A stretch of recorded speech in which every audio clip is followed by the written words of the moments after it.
We'll have 3 presentations this afternoon and a question and answer session. The first presenter is Ms. Robin Smith. Ms. Smith is the Deputy Attorney General.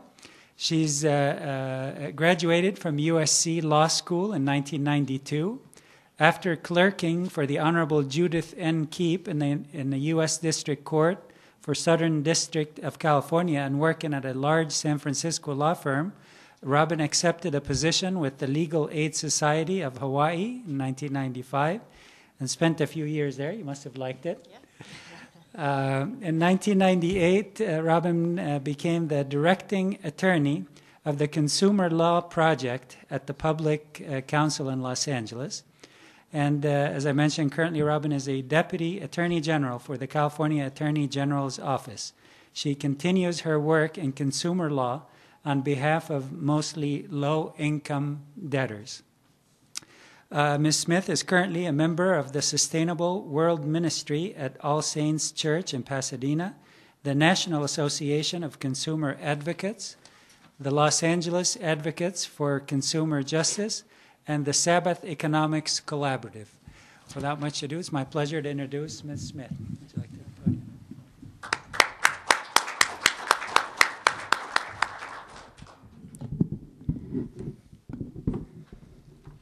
Hi, everyone. My name is Robin Smith, and I'm very pleased to be here today. This is my second time at the conference. And what I want to say before I get started is what I say here today are my own ideas and thoughts based on my own experiences, and they are not thoughts of the Attorney General. He may agree or disagree, I'm not sure. Today I'm going to talk about a few things. I'm going to talk about the what is often referred to as the poverty industry or fringe lending. I'm also going to briefly discuss the potential that faith-based lending has to replace this kind of harmful lending. Basically, I'm sure many of you are familiar with the predatory lending industry, and I'm going to focus on 2 types of products that are not the home predatory lending products. There are other kinds of products offered. The fringe lending industry preys on the desperate circumstances on the poor and on their wish to attain the increasingly unavailable American dream. And the distinguishing characteristic of these lenders are extremely high interest rates. For example, a 460% annual percentage rate for a 2-week payday loan, a 26% APR for a home mortgage, 150 to 1,800% APR for a tax refund anticipation loan, or, for example, paying $2,200 over the course of 2 years for a $500 television at a rent-a-center. These are astronomical rates, I'm sure you all know. And unfortunately, they're paid by the poorest people in our society. In the Gospels, the people to flock to Jesus are often referred to as the multitudes. And these are the people today that I'm talking about. They are the ones that are struggling to achieve success as it's defined by the economic empire we live in, and it's very difficult for them to do so. They have tight budgets, and they face increasing costs of subsistence in housing, in medical care, child care, transportation, education, and food. Fannie Mae conducted a study and concluded that these alternative financial services are disproportionately located in minority and poor neighborhoods.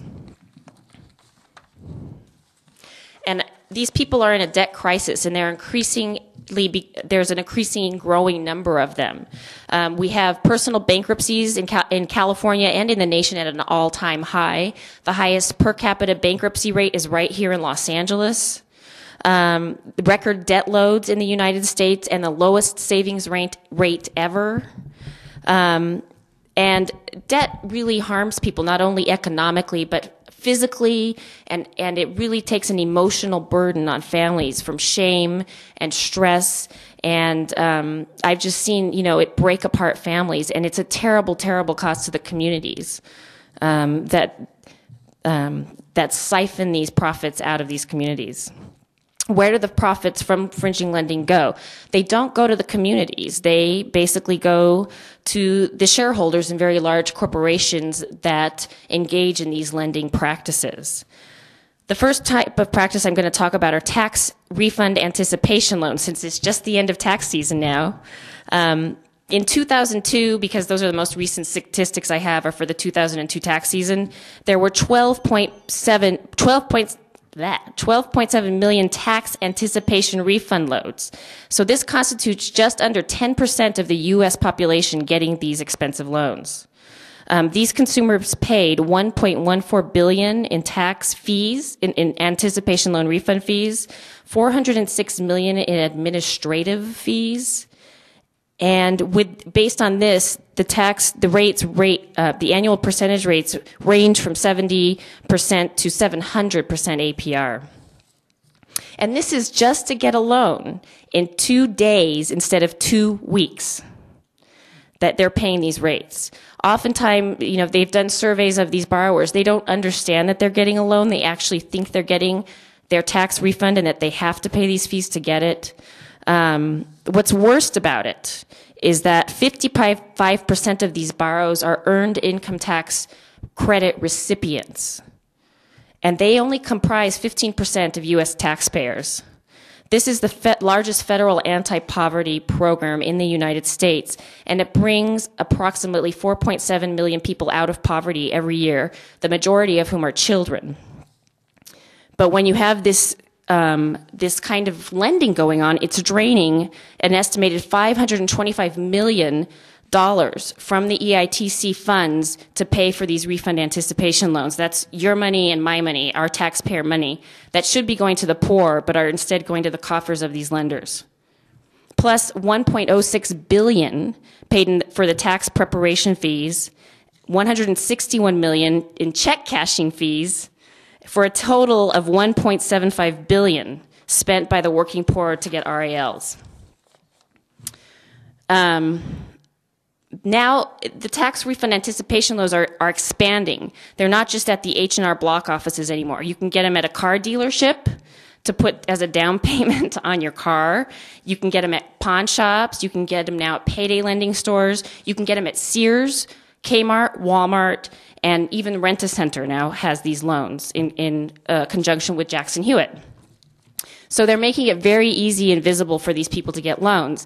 And what's also really sad is, although the EITC forms are very difficult to fill out, they are voluminous and difficult, there are in Los Angeles, there's what's called a volunteer income tax assistant program, and there's tons of accountants and people that will help these recipients to fill out their own taxes. They will help them to get their own bank account for free in conjunction with several banks in the Los Angeles area.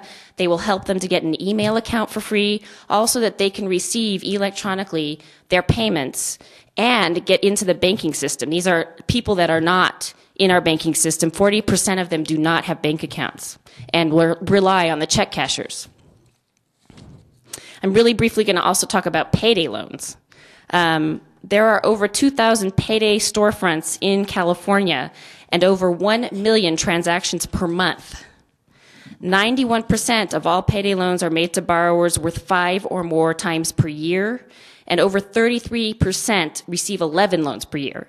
And so what happens to these people is they get what's called a debt treadmill. They pay one loan, they get one loan, but in 2 weeks, are they going to have more money? No. So then they find out that, well, they have to pay off the loan, but immediately they have to get another loan to survive.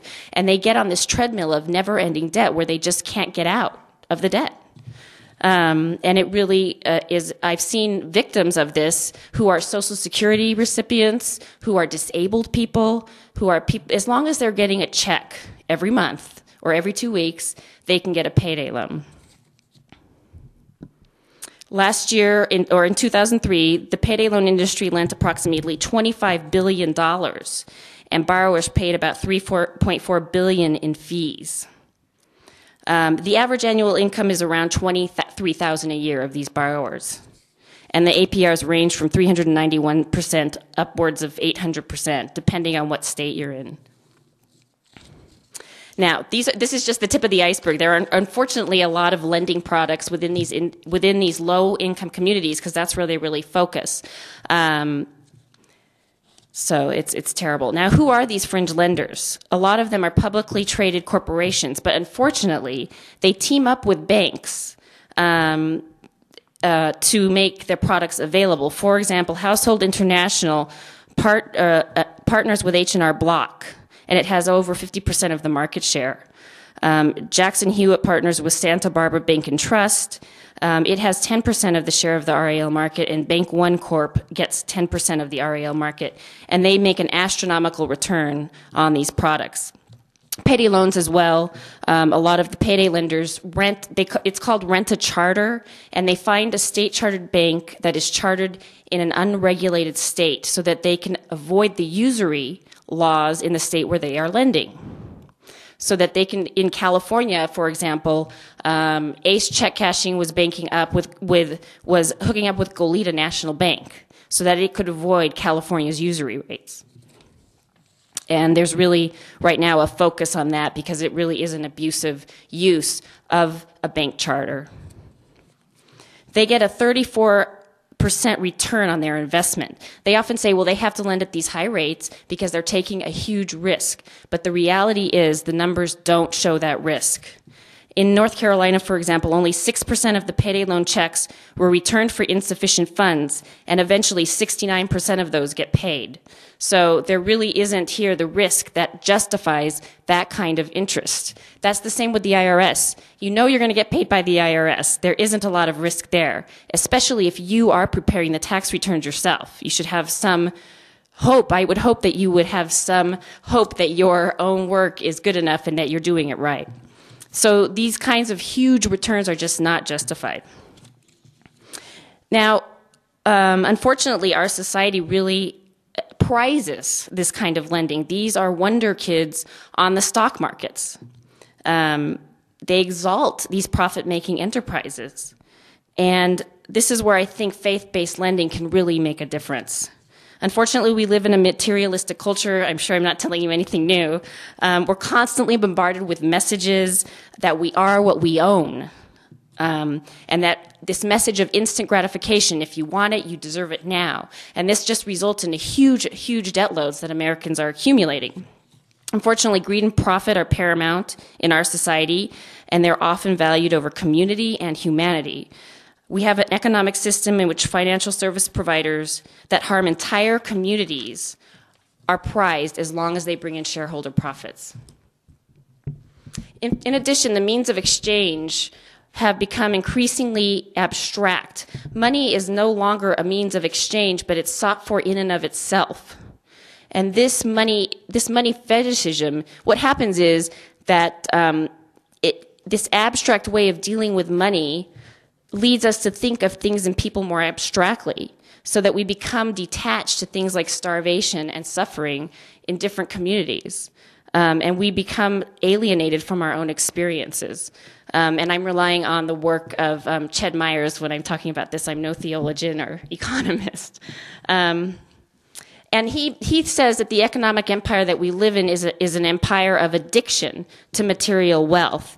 Like Midas, we are trying to turn the whole world into a gold that we can control, and the people are spiritually and physically dying from it. We also have a system that purposely maintains the unequal bargaining positions of consumers and a lack of financial literacy, which is a huge problem. And we have barriers in low-income communities and poor communities to accessing traditional banking services. And now I'm going to talk a little bit about the solution in the context of Christianity. And again, I'm no theologian, so I'll do my best. Jesus lived in a time of economic empire, the Roman Empire. And like our economic empire today, it was based on an oppressive economic system which prized the hoarding of God's gifts and the earth's abundance in the hands of a few, causing great misery and destitution for the poor. Based on his Jewish heritage, Jesus preached liberation from this economic addictive system.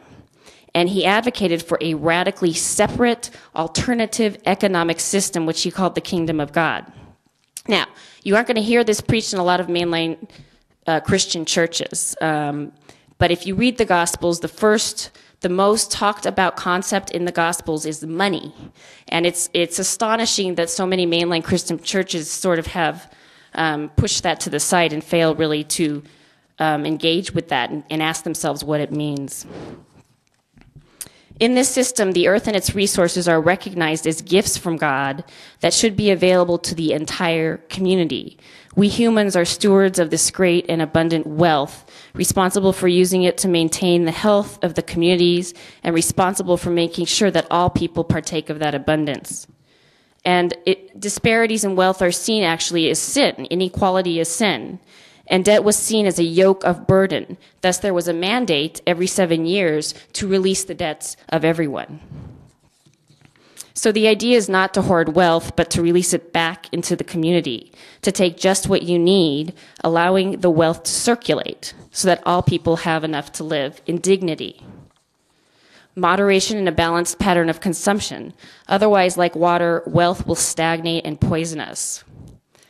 Thus, unlike the empire's economic system, a Christian economic system does not value the accumulation of wealth at the expense of the poor and of the earth. So what would a financial institution modeled on alternative economic system look like?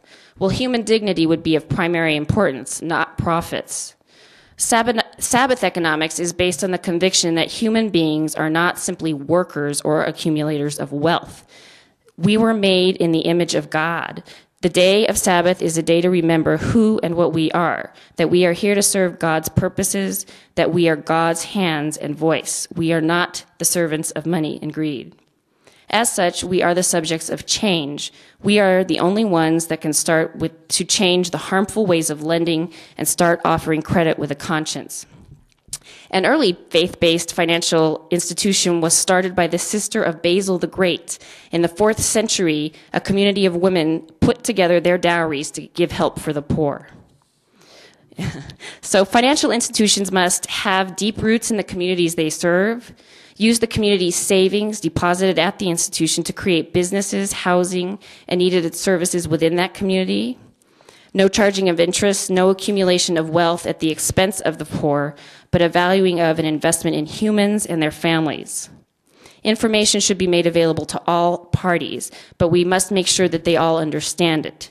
It is incumbent on us to raise the level of financial literacy, and if an institution is engaging in a transaction with a consumer, to make sure that they understand all the terms of that contract.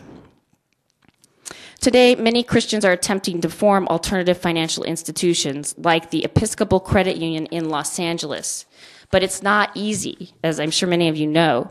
And this is where all our partnership comes in. We really have to support each other in creating alternative economic institutions because we live in a society where they just aren't valued as they should be. Doing this together is really important. We are challenging the prevalent economic model of empire.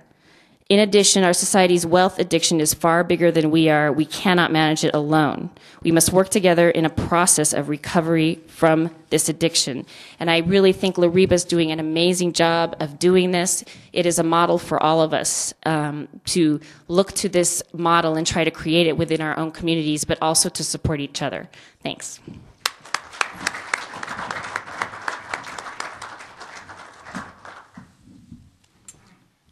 Thank you very much. It really is amazing how much we have in common than we have differences. Next, I'll be happy to make a presentation about American Finance House's model of financing. And I promise I will take my time to go through, explain the model, explain what we do, why we do it, what we emphasize, what we don't emphasize, and we'll have the Q&A for everybody at the end, if that's okay with you. All right. Our agenda today will be to differentiate the differences between the LARIBA model and the RIBA bankers. What is the difference in our humble view? As we heard this morning in the presentations, it is not a simple thing that you can put your finger on it and say, this is it. It encompasses a number of issues. So we'll go through what differentiates them. Next, we'll talk about the description of the model. What is the faith basis for it? Why do we say this is faith-based? We'll also talk about the application of the model. I'll pick this up so it's not. We'll talk about the application of the model, the benefits that it applies to people outside of the faith, people that are not of the Muslim faith necessarily or any faith. There is still applications and benefits to them. Next will be the payment calculation, how we go about calculating the monthly payment. This seems to be an issue that a lot of our clients are interested in. We'll address what form of documentation we use. And then finally, we'll conclude. Next. What is the difference? At LARIBA, there's 3 differences that we always like to stress that differentiates a LARIBA banker or a riba-free banker from a traditional banker. The first is LARIBA bankers do not rent money. We heard this phrase earlier. We do not rent it, we invest it. What is the difference? Some people say, well, rent or money or lend or invest is the same. It really is not. By saying you're investing in it, you're declaring a commitment in what the client is looking to do. It's not simply a loan that I'm going to give you and get it back. Will you be able to pay me back? It is much more than that. It is what is your plans for the money, and what do you plan to is that investment acceptable for you and for us or not? The second is, when calculating the payment, we never start from an interest rate or any predetermined rate index. We have to start by marking the return to the market. Okay? So what do we mean by marking the market? If we're looking to finance 2 different things, this microphone and this pointer, for instance, if I were to simply look at the interest of the day and say today's interest is 5%, you want me to help you finance this, it'll be 5%. By the same token, you want me to help you finance the microphone, it'll be 5%. It really is not fair. Why is it not fair? Because the value of this pointer to you is much different than the value of this microphone. You may be able to sell this and earn something far less than 5%. You may be able to rent the microphone and earn quite a bit more than 5%. So the rate of return that I can charge you for financing one of these has to be marked to the market as to what is the value and the benefit of whatever is being financed to you. And we'll apply this concept to homes and other issues as well. The third difference is the social and the taqwa, or the God-fearing side of it. You have to deal with people in a socially responsible manner. Whatever is being financed should be beneficial to the society. If the client encounters trouble in paying, you have to be forgiving. You have to work with them to get them out of trouble. It is not a hammer approach. Either you do this or I come and take your money. It's not predatory lending, as Ms. Smith talked. It is socially promoting type of lending, and we can address that a little bit later as well. Go ahead. What is the model that we use for financing? We heard a few models earlier. We use this model. It's the lease to purchase. In Arabic, it's called ijara waqtina. This is the model. We don't use the murabaha or other forms that are out there. It's the lease to purchase model of financing. And the next slide, will explain that. Before I explain the model, let me tell you why the faith basis for this. The first thing is, as we said, money can be earned from investment and not from lending. Let's take lending. Lending, we've discovered this morning, is a charitable event. When you give a loan as a charitable event, really you're not looking for the money to come back. If it comes back, great. But in jurisprudence of Islam, you're actually giving a loan to God. So that money is being multiplied for you much more than getting it back. So lending is a charitable event. Let's put that aside. What you're doing is investing, and that's why we say we invest, we don't rent the money. When you're investing, that's a business transaction. So as a business transaction, there has to be 2 sides of the business partners. There has to be cooperation and agreement by both sides. There cannot be coercion. the activity that is being done has to be one that is suitable for both. Suitable both in terms of return, suitable in terms of risk, suitable in terms of time. Your investment horizon and my investment horizon may be different. So in order for us to make a partnership, if you will, or a joint venture to invest, we need to have all these issues in commonality. So that's the faith basis. It is an investment concept rather than a lending. Lending is a charitable event. The returns for calculating that, as we said, we mark to the market. We alluded to the value of this is different than the value of that. It is not a matter of interest rate. Some people will say, well, if you charge me 3%, well, that's not riba. That's not usury. That is not abusive. But on the other hand, if you charge me 10%, well, that's quite abusive. I'd like you to think back on that. If the value of this that you want to finance it can only generate 1% profit to you if you sold it, and I charge you 3%, is that abusive or not? You would say it's abusive. This is not fair. How can you start from 3%? Even though 3% is, say, the prime rate, this is my investor's rate, this is whatever rate, if I come to you with 3% or even 2%, it's abusive. So it is not a question of number as opposed to a question of concept. What is the value to you, and what do I charge you? Again, 10% may be quite reasonable if you can rent this microphone and earn 15 or 20%. So it is a matter of the value, marking to the market. Returns should be marked to the market. Again, that is part of the faith basis of the model. Next. How do we apply the model? This is how the model worked. American Finance House LARIBA, AFHL, and the client will purchase the property jointly. And this is a conceptual or an assumption, okay? And I'll address why in a moment. But we purchase the property together with you. Item number 2, we will rent you the share that we financed. If you put 20% of the purchase price, we put in 80% of the purchase price. That means our share is 80, your share is 20. You wish to live in the home, then you're renting my 80% share. If you don't wish to live in the home, if we're going to both rent it to somebody else as an investment, whatever return is generated, you will keep your share, which is 20%, and I will keep my share of 80%. So this is the first part of the model. We purchase it together, and we distribute the return that comes out between you and I. Who pays the return? Whoever is going to live in the property. The third item is American Finance House agrees to sell you their share because you don't want to keep renting forever. The whole reason you came to American Finance House is that you wish to eventually own a home. So you have two choices.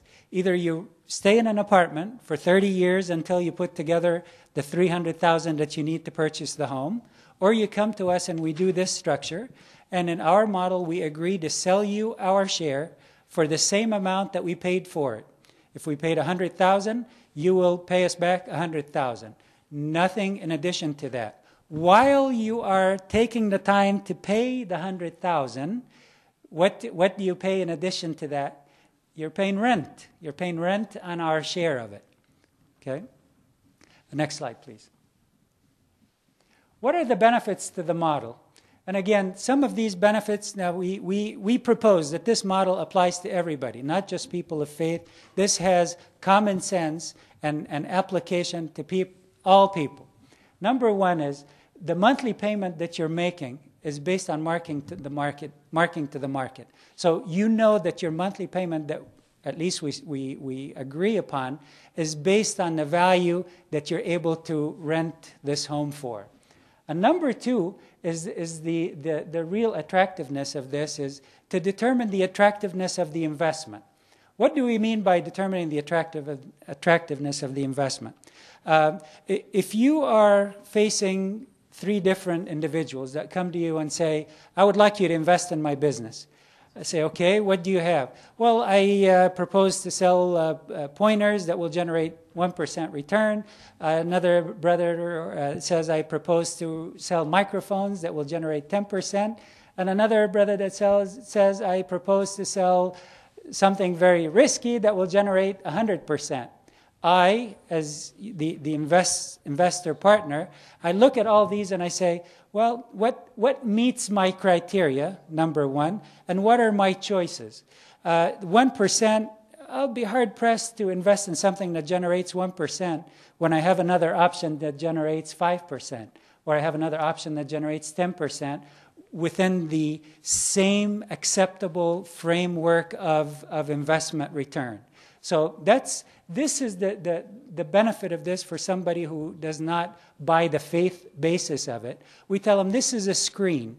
By looking at how much rent can be generated from the property that you're looking to buy, we calculate the rate of return that results from that rent, and then we compare that to the expected rate. What is the expected rate? Let's say what Freddie Mac or Fannie Mae would expect for that term of an investment, for a 30-year financing or a 15-year financing or whatever it is. And then you look at it and you see, is it acceptable or not? If it generates 2 or 3%, there is no reason to invest in it. You're actually better off to rent this property than to buy it. Okay? And we'll have more questions and answers later. Next, please. Okay, how do we calculate our monthly payment? Another very popular question that comes up. The monthly payment consists of two components. As we said, according to the model, we purchase it together. We rent you our share, and we agree to sell you the share that we paid for. So what kind of monthly payment would you expect to pay? That has two parts. The first part is you agree to repurchase our share, the share that you want to own. So you want to end up owning the home after the period of time. So one part of your monthly payment will go towards repurchasing our share. How much that amount is, and we call that repayment of capital, or ROFC, okay? How much that amount is obviously will vary by how fast you want to purchase my share. If you're looking to purchase my share in 5 years, you're going to have to pay a much larger amount each month than if you want to take 30 years to pay. The amount depends on how fast you want to take to pay it back. The second part of the payment is to compensate me for you living in the house. Or if you weren't living in the house, if a third person was living in the house, is to compensate me as an investor for whoever is living there. Somebody is living there that doesn't own that share, so they need to pay the rental equivalent of it. And that's my return. We call that return on capital, because that's the capital that's invested in the transaction. Again, we never start from an interest rate or a predetermined rate. Next. We sort of talked about that. The repayment of capital, this is equivalent to a principal in a traditional financing program, if you will, that a bank would provide. The minimum amount, each month you have to pay a minimum amount that will allow you to complete the purchase by the agreed upon term. And we can go up to 30 years for homes. So if you need to make more, if you like to make more, absolutely acceptable, no problem, no prepayment penalties. You can purchase the whole amount in 1 month, but there's a minimum that we agreed upon as part of the transaction investment terms that we entered into, and that's what we need to adhere to. So it's the minimum. The repayment of capital is the minimum amount that you need to pay each month to repay my share. Next. The return on capital, the determination of the rent. Now we're looking into the nitty-gritty of it. How do we agree on the rent? And a lot of people say, well, you know, there's easier ways to do it. But this is how we do it, and I'll explain why it's important to do it this way. The first thing is to determine what the market value of the rent is. And in order to determine what the market value of the rent is, we request the client to get 3 estimates. Why 3 estimates? We heard this morning some people said, well, clients don't have time. They say, well, maybe 1 is enough. Can't we hire somebody to do the estimate? The reason we request 3 estimates is it is virtually impossible to find a home exactly like the one you're looking to buy available for rent. If you did, it'd be perfect. But oftentimes it's not the case. So how do you determine a value? You have to extrapolate a value by looking at a range of values around it. 2 points, you can, if you remember your math, you can always draw a straight line by 2 points, but 3 points really determine is it a straight line or not. So that's the whole spirit behind the 3. It is not intended to be a burden for anybody. It is intended to educate the client, my partner in this investment, as well as me, as to what is the value of this property that we're looking to buy in terms of a rental cash flow potential. The second is to determine which part of the rent that we both agreed upon, let's say it was $1,000, how much of that will be allocated to me, how much will be allocated to my partner, which is the person looking to finance. And as we said, that allocation is based on the equity of each person or the share that each person contributed to the transaction. So somebody who puts in 20% will get 20% of the rent. Somebody who puts 80% will get 80%. The third is the concept, as you repurchase my share, the portion that I keep getting in rent, let's say I started out at 80%, each month you're making a payment to buy back my share. So my share will decline. You won't continue to pay 80% of the rent each month to me. It'll start out at 80 and it will decline each month. And I'll show you a schedule in the next few slides that will show you exactly how it declines. But the concept is it declines proportionately to my share. Again, it's intended to be socially responsible. You never pay for anything that is more than you need to. You pay only for my share. Next, please. Determination of investment acceptability. How do we know? Let's say we agreed on the rent of $1,000 a month. We agreed that the $1,000 a month generates 7% return. Okay, and any financial calculator can take a look at the cash flows and determine the rate of return that comes out of that. For me to determine is it acceptable or not, like I said, we look at the opportunity of investments available for me. So for home financings, as American Finance House, practically what I do, my investors for long-term home financings are Fannie Mae and Freddie Mac Corporation. I'll explain how they invest with us. But these are my investors for this product, primarily. If the rate of return is, say, 7%, and Freddie Mac and Fannie Mae invest and work with banks and all over the market, if they can get 6% from a Bank of America, and I'm willing to offer them 7%, would that be acceptable, do you think? Would they agree with that? Of course, that's an acceptable return, and they say, yeah, this is a wonderful investment. Again, if the profile of this investment, in terms of term, in terms of credit score, in terms of the appraisal value, all these things are acceptable, and they can get 6 here or 7 here, sure, they'll take the 7 any time. So what we do is when we calculate the rate of return, if it is significantly higher, and the reason I say significantly higher is that if 7% compared to 6%, that's a lot higher. We can definitely do the contract at 7%, and Fannie Mae would be more than happy to take 7%. But in order to be competitive with the market, I go back to you and I say, you know what, my partner, I am willing to accept less than the return that this house generates because my investor is willing to accept less. So I'm willing to reduce the $1,000, make it $950 or $925, so that the rate of return that comes out of this transaction that you're actually paying is a, number one, comparable and still meets the expectations of my investors. The second is the mirror opposite of that. If the rate of return that comes out of that investment generates 1 or 2%, I tell you, I'm sorry, I can't finance you. According to the model, you really should not be financing that. You should be renting this home. So I cannot do that. I don't automatically increase the rent from $1,000 to $1,200 or $1,300 and say, This is the rent that you have to pay. I advise you not to buy that. This is not an investment that you should make. And we are the only company where you could have top credit, qualified from an income standpoint, excellent job, an appraisal, a home that's actually appraised higher than the purchase price, and we can still say, I'm sorry, it's not a good investment. We don't advise you to do that. The benefit of this is it really shields the investor from bubbles, from inflationary increases in properties.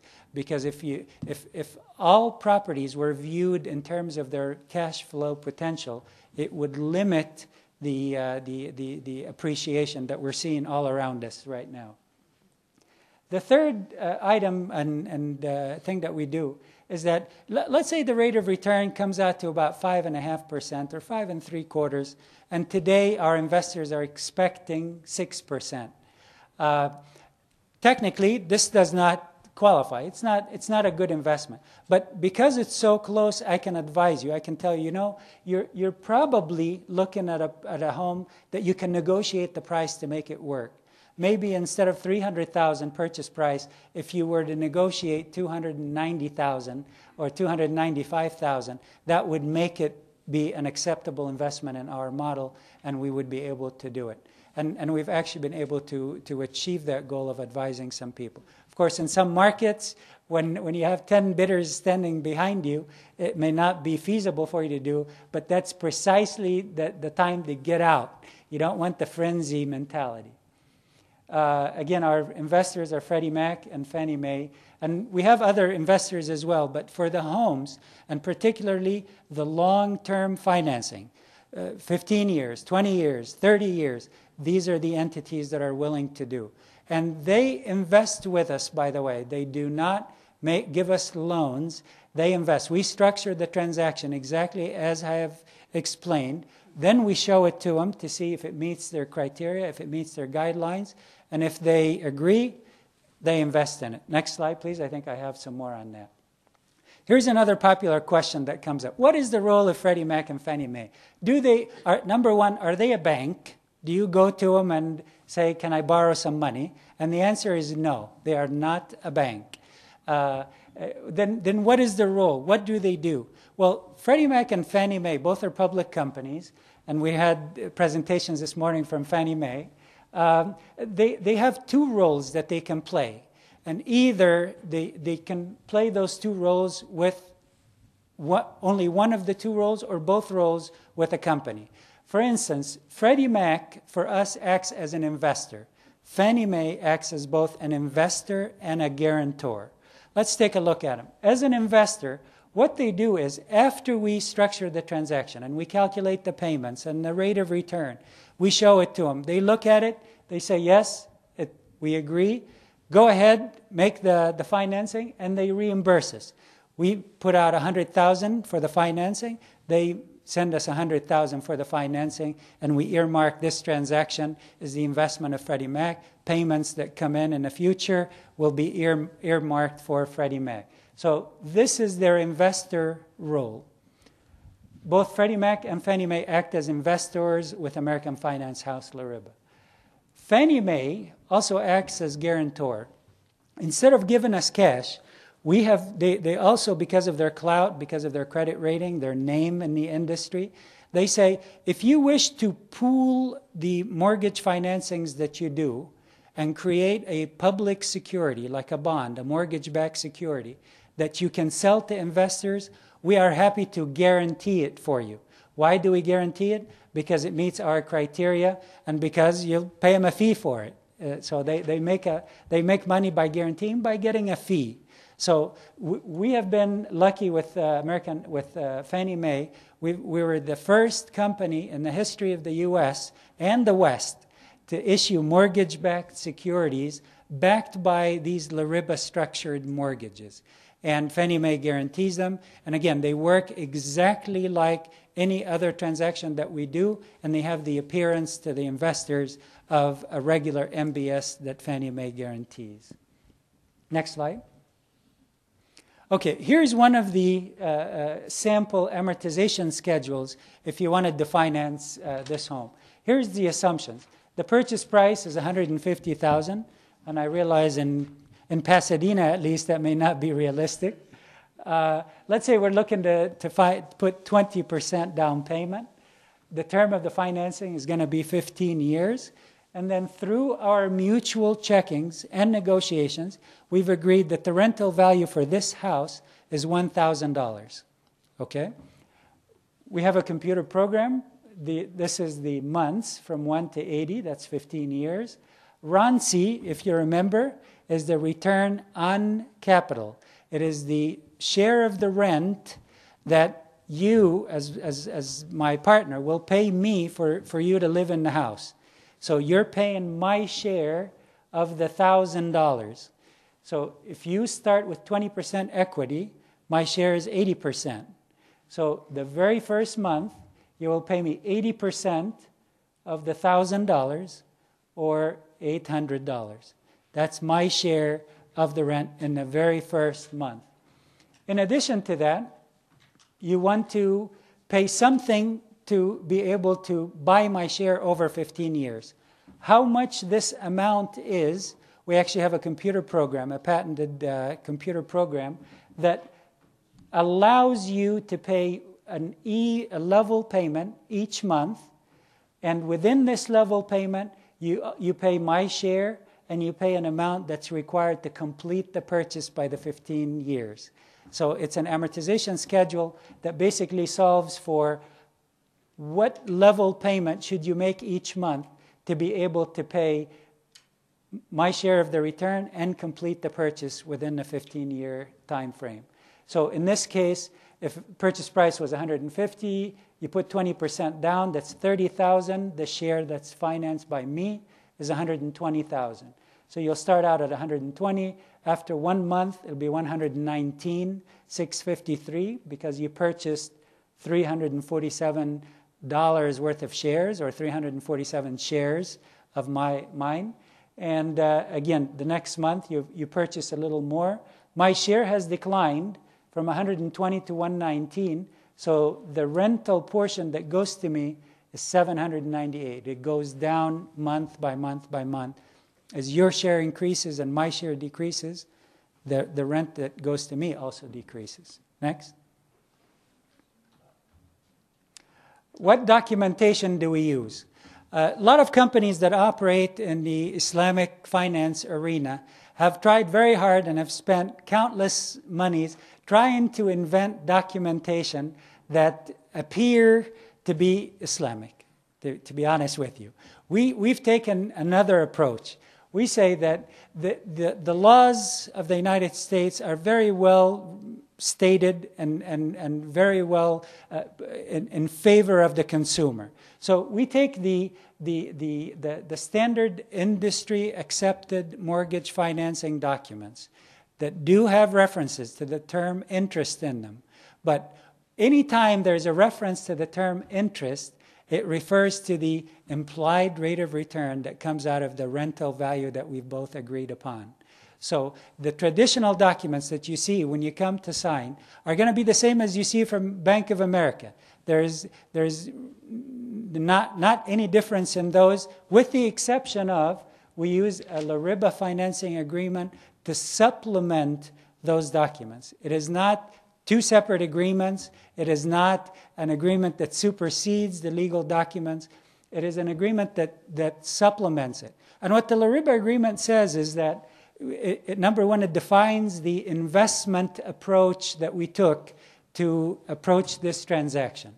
And it talks about the rental value that we both agreed upon that's used for the purpose of this financing. And says that for the purpose of complying with the laws, disclosure laws and such, that Ms. Smith would be happy to look for, we make sure that they're all stated in accordance with the law. And it also allows two benefits. It allows you, Mr. Client, to take an interest deduction, should you choose, for the amount of the rental portion of the payment that you're making.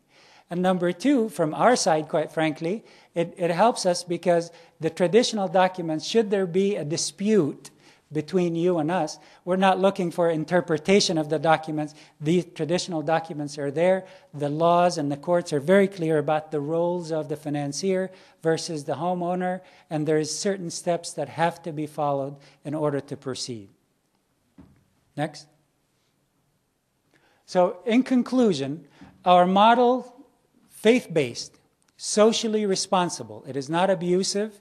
It is not designed to take care of, take advantage of anybody. It's designed to promote social harmony, and the rate of return is based on the market value rental. But if we can do better than that, we do better than that. Like I said, if the rental value generates a rate of return that is higher than the investor's expectations, we're happy to pass that on to you. We don't have to, but we're happy to pass the savings on to you. And it also assesses and advises or screens for the attractiveness of the investment. Not every investment should be made. Only investments that make economic sense should be made. And lastly, it is very cost competitive and comparable to the traditional financing. I thank you very much for your attendance. Bismillah ar-Rahman ar-Rahim. Salatu wassalamu ala Sayyidina Muhammad khatam anbiya sayyidul mursaleen. As I promised, I want to conclude this with some thoughts on where we go from here, the future. As you know, we want this to be a pioneering effort of the American Muslim community that will bring all the faithful together, the same spirit that Robin has talked about. And really, as long as you believe in God, that is what really counts. And I firmly believe that America is flocking towards God, be it Judaic or Christian or Muslim or Buddhist. And we need to take the lead on this front. As I said this morning, the senator from North Carolina office called me, and they said, "Why are you doing this? You are Muslims." I said, "Well, what would not allow us to do this?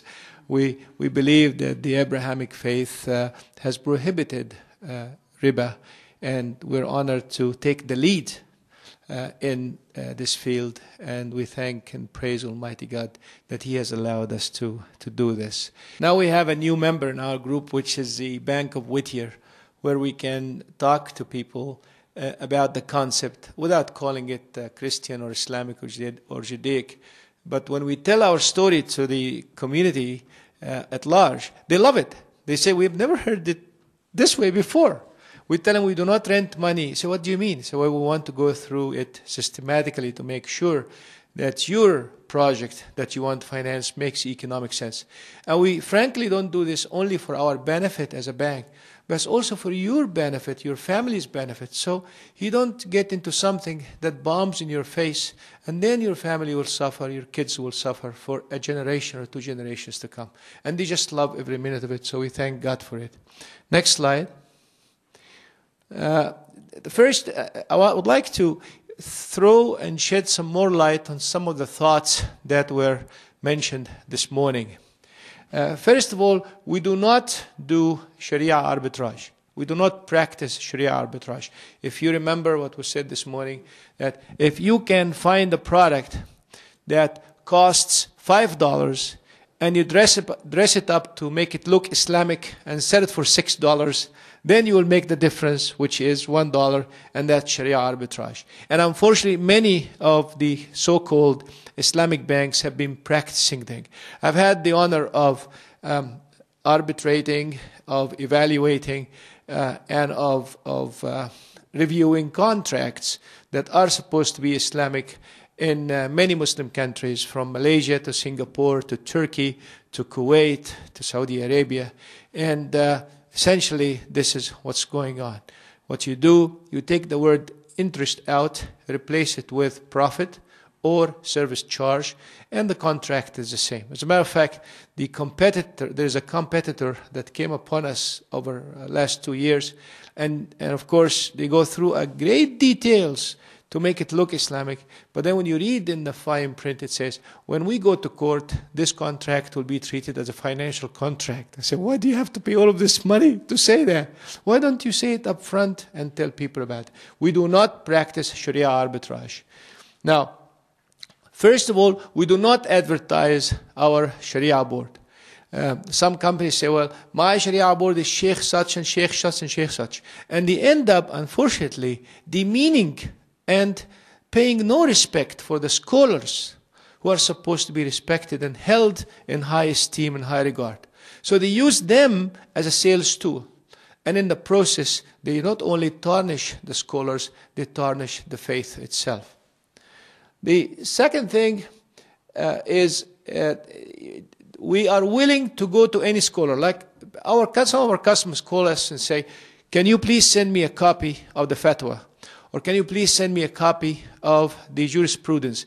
And we say, sorry, we don't practice there. Why? Are you hiding? No, we do not hide. We share fatwa and jurisprudence with scholars who understand how to handle it in the proper way. Because legal system in any country is not handled by anybody, but has to be handled by experts who know the law. I remember when I got in touch with Sheikh Muhammad Adam Sheikh, when he was in Maryland. You remember Sheikh Muhammad Adam? We had lengthy discussions on the phone. And I jumped on the aeroplane. I went to him. And behind closed doors, we sat down for hours going through the model we have in a very methodical way, answering his questions and so on. We do this in a very systemic and honorable way. We do not take it out to the streets because, again, it provides no respect to what we're doing. And we do not use scholars to market our services. And then the final point about what we do, it is not the mechanics. Unfortunately, most of the Islamic bankers in the last 30 years have focused more on the mechanics and less on the spirit. And I will give you two examples. One of them is acceptable, the other one is a little repulsive, but it is designed to stick to your mind being repulsive. The first one is the chicken. If you go to Vons or Kroger and buy a whole chicken, you can buy it for $2, $3, $4, $5. You go to the Biha meat store, you'll buy it for $7 or $8. And you put them on a table, they look the same. So people say, well, they look the same. Why do you call this halal and why do you call this haram? Well, because it is in the process, in the spirit, in the way these chicken were handled. One has been going through a lot of systemic procedures that made it halal, and the other one was not handled this way. The second one is the difference between zina, or fornication and adultery, and marriage. Mechanically, it is the same. But legally, Islamically, and in any faith, it is different. Because, the difference is the code of getting together to become a husband and a wife. So the mechanics, I like to use the terminology used by the Clinton campaign. It is the economy stupid. So I always go to conferences and say, well, it's not the mechanics stupid, it is the spirit. The spirit is we need to focus more on how to wisely use the money, how to wisely invest our resources. It is not to catch up with the next door neighbor who moved to a $2 million home. It is not to catch up with the lady next door who bought a Mercedes. It's not to catch up with the person next door who went to Neiman Marcus and bought this and that. It is living within your means. And this is what our parents taught us. Live within your means. And this is what Margaret Thatcher said. We live within our means, we pay our taxes, and we respect the police force. 3 different simple ones that are the rules of living since a very long time ago. So we are willing to invest our time to educate. Sometimes some of us sit on the phone for 2 hours. Luckily, I own 2 phones, a Nextel phone. All the incoming calls are free. And I think Nextel is very unhappy about that. But we spend a lot of hours on that. And I also discovered that AT&T offers an unlimited in and out for $99 a month. And with the bad service of AT&T, I'm still sticking to it because we really get to use it very extensively. So we're willing to invest our time. As a matter of fact, it takes us much more time to do one financing deal, probably at least 5 times as much as anybody else. Because you call Wells Fargo or even the competition, say, well, how much is the monthly payment? Well, boom, boom, boom, boom, so much. How did you know? Oh, we're renting you. We just agreed that the rent is going to be equal to the interest rate. And we say, how can that happen? How can you do that? It doesn't work this way, because this is called hiyal, or tricks, as Dr. Al-Gamal said this morning. And then we do not subscribe to the marketing campaigns. Now, if there's a company, it used to be called Commercial Credit. I'm sure Robin knows Commercial Credit very well. Now it's called City Financial to make it look very attractive. Now, I know how they train their officers. Don't quote me on that. But they tell their officers, we do not sell interest rates.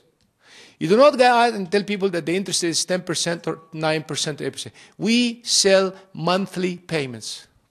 So a poor Latino man who is trying to raise his family, has no medical insurance, goes out to buy a truck so it can help him in his gardening work every week.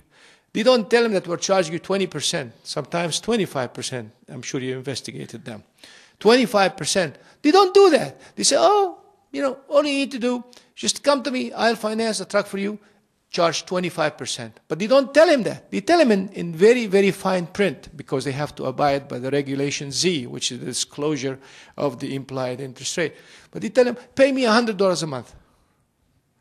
And guess what? That $100 a month is equal to 25%. We don't do that.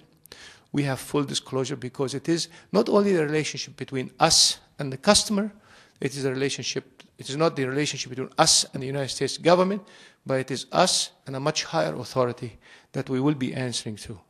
Regardless what your faith is, Christian, Judaic, Buddhist, and so on, you have a higher authority that you'll be answering to on the day of judgment. Next slide, please. Then I would like to tell you that if the Muslims are being attacked by the likes of Franklin Graham and Pat Roberts and so on, this is not the first time. So don't feel down, all right? It has happened before. And it will happen in the future. So don't feel down. وَلَا تَهْنُوا وَلَا تَحْزَنُوا وَأَنْتُمُ الْأَعْلَوْنَ إِن كُنتُم مُؤْمِنِينَ. Don't feel down if you get to be attacked, because God's willing, you will prevail if and only if you believe in Almighty God, if and only if you uplift the values of Almighty God. After World War II, the foreign minister of the British government addressing the parliament shortly after World War II, and this is a quotation from the quotation books. He said, "We must put an end to anything which brings about any Islamic unity between the sons of the Muslims. As we have already succeeded in finishing off the Khilafah, so we must ensure that there will never arise again unity for the Muslims, whether it be intellectual or cultural unity." This is a far-reaching, amazing statement, which is historically documented. Lord Curzon is the man who made the statement, and he made it on the 24th of July, 1924. And then he said, "The situation now is that Turkey is dead and will never rise again, because we have destroyed its moral strength, the Khilafah, and destroyed Islam." And of course, these sounds keep cyclically coming back over and over again, which is fine. I'm just repeating it not to make you feel threatened, not to make you feel sour, but to make you feel compassionate. Because regardless of these kinds of statements, the goodness of human beings always prevails. Next slide. This is a conceptual drawing of the rise and fall of the LARIBA system. And I've asked a professor in Turkey to put some numbers to it. He loved the idea, and he's putting some historic numbers to it. As you know, since money was discovered, I think I'm running out of battery. Since money has been discovered in the year 2500 before Christ, the Christian era, of course, riba, which is the renting of money, has flourished until 700 AD, when the Islamic concept started flourishing, trade started taking hold, and of course the riba-free system started going up until the demise of the Khilafah in 1920, after the Sèvres agreement in France broke it up. And as a matter of fact, if you look at history, the bank that was in charge of the dismantling of the whole system was called the Osmanli Bank. Osmanli Bank, it's a very nice name, very attractive, but the Osmanli Bank was the bank that actually divided all the old members of the empire, including Bulgaria and Hungary and so on and so forth, and paid the money back. As a matter of fact, until today, Turkey is paying monthly payments to many of these countries in repatriation for what happened in World War I.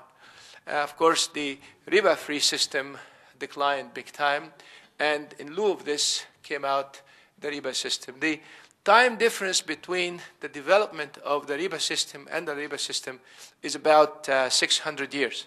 So to play catch-up, just to play catch-up, it will take us, in my guesstimate, about 150 years to do this. We started about 20 years ago, so we got 130 years. So plan on 130 years. And when I say this, I say it very advisedly, because I hope that you will give the news to your children and your grandchildren. I once had a conversation with a rabbi who told me that the definition of a good Jew, Yahya, is not only the person who teaches his children to be good Jews who speak Hebrew, but it is the person who teaches his or her children and their grandchildren to be good Jewish and good Hebrew speaking. Why? Because then the link and the continuity will keep going on. And that's why we urge you to please not only take care of your children, but of your grandchildren. And the only way of getting grandchildren while your age is young as a grandfather is to encourage your children to finish their school as soon as possible, get married as soon as possible, and have children as soon as possible, inshallah. Right, Iqbal? Get Nida to get married fast, right? Inshallah. Next slide. Now, here's the problem, and that's the currency devaluation. And this is as of June 30th, 1998, the very well-known Asian currency crisis, because of which we gave the Lifetime Achievement Award to His Excellency Mahathir Mohamad, and last night to the man who really is the brain behind all of this, Mr. Yaqub. The currency in Indonesia, overnight, within a month, Indonesia's currency went down 75%, Malaysia's currency 36%, Thailand 48%, and more now, of course, Philippines 36%, and it went on and on. Next slide. And this is Turkey, which I talked about before lunch, and how your dollar buying 108,000, and just overnight it buys 1.5 million. The same number, the same currency, everything is the same. And as I said before, and I'm saying it for the benefit of Robin, is you know, the rich and famous and the major generals and the army officers, they don't get be hurt with this. It is the poor, it is the farmers and the workers who don't know even what a dollar is. All you need to do is just to buy bread to feed their kids in the morning. And they wake up in the morning and they find that you cannot even buy that loaf of bread. I think this is criminal. I think this is unfair. I think this is unethical. I think it's non-religious, sacrilegious. I don't care what you call yourself, but it is not acceptable. Same thing, same story. Indonesia, Libya, Sudan, Malaysia, Pakistan, Egypt, and Morocco. And as a matter of fact, this is a snapshot in January 2002, and I'm going to update that slide. I prepared that slide back. I was doing some brainstorming, and I'm very happy to report that a lot of activities are going on. But inshallah, when it matures, we'll talk about it. Next slide. The results of all of this is the value of the salaries and the savings and pensions and the price of goods and services went down. I mean, if they tell you that, oh, hey, you saved 100,000 liras, what was 100,000 liras overnight, it became nothing, zero. So you are bank. And the same thing happened here in the United States in a different format, which is Enron. I'm sure you heard about Enron and so on and so forth. And of course, because your economy is bad, when you go out and borrow in the international markets, you will borrow for a higher interest rate. So when you go out and say, please help me, banks, they will charge you 20% and 25%. And just next slide, I want to go fast on this. I hope you don't fall asleep. Are you all asleep? Hello? Okay, next slide.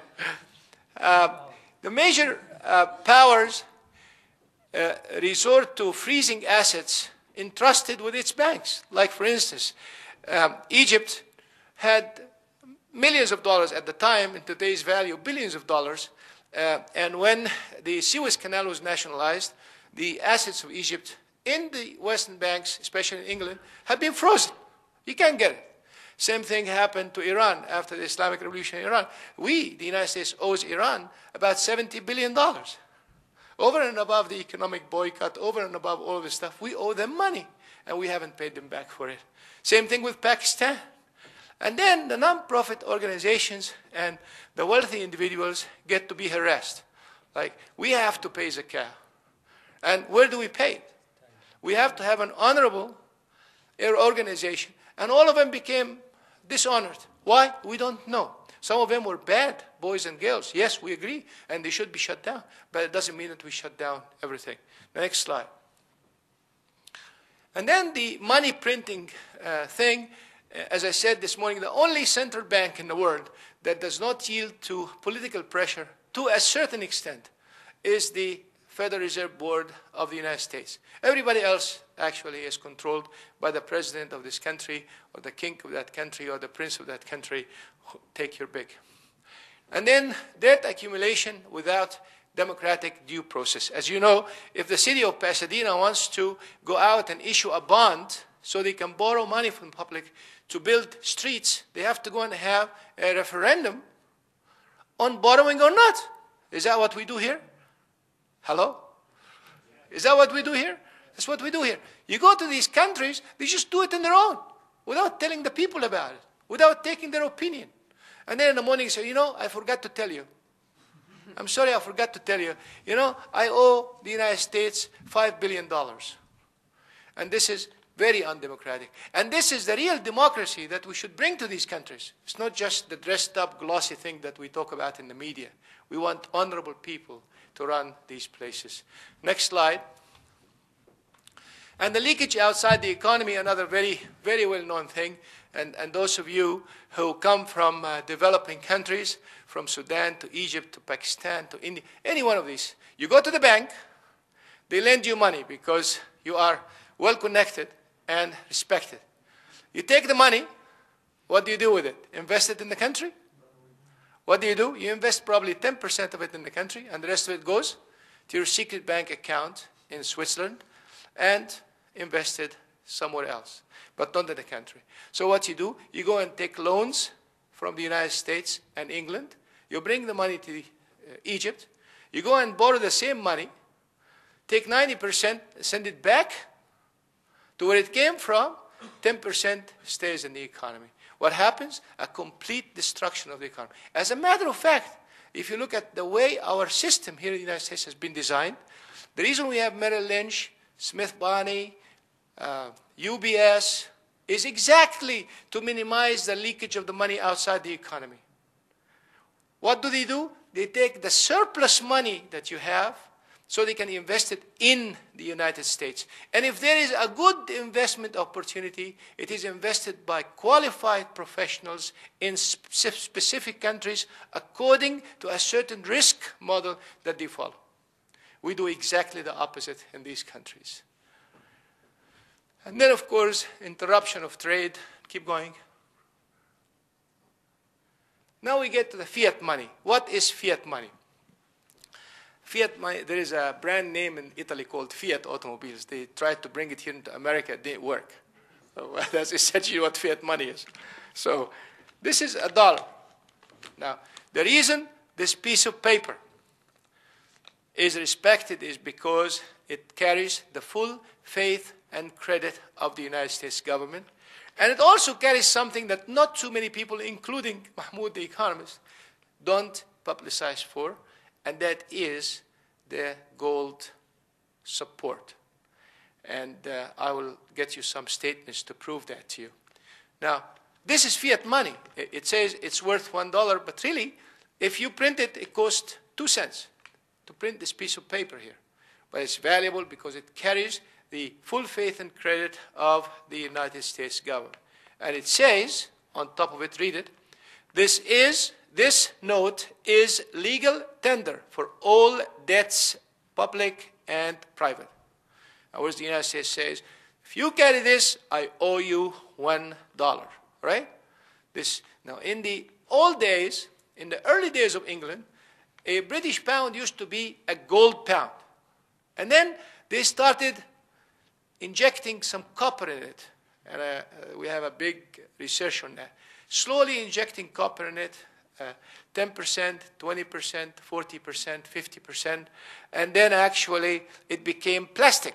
Here, this is money, right? This is money. And then it becomes a blip on the computer. So really, this money is man-made, it's created. And that's why when you go back, and I'll show you some of the foundations, and I call this effort the last leg in the misrepresentation of facts about renting money to people.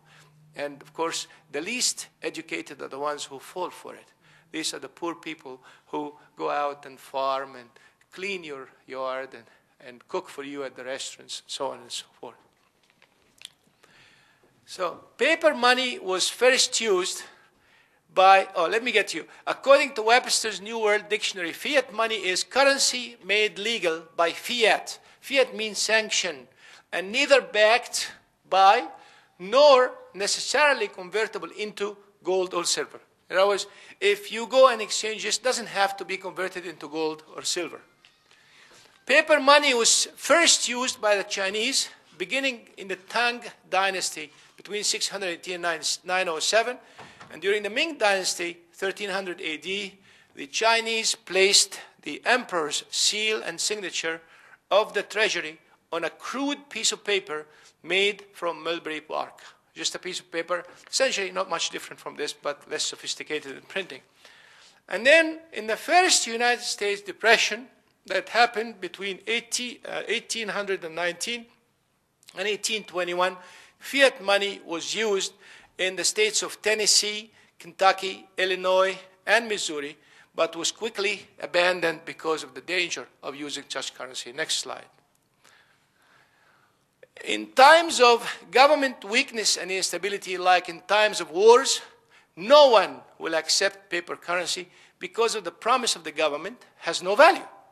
I'm sure all of you have seen pictures of Hitler time during World War II, 1945-48, carrying a huge container of money to buy one loaf of bread. Because the piece of paper says, well, I owe you this amount of money, but if the government is not, well, that just happened in Saddam Hussein's Iraq. The currency, same way, had no value because whoever signed it is not there or even not trusted to meet that fiat promise. Now here is Mr. Greenspan, I'll call him Uncle Greenspan, the chairman of the United States Federal Reserve Board. On May 20th, 1999, he made the following statement to the House Banking Committee soon after the United Kingdom announced that it is decided to sell part of its gold reserves. The United Kingdom made an announcement to sell part of its gold reserves, and he was asked, are we going to do the same? He said no.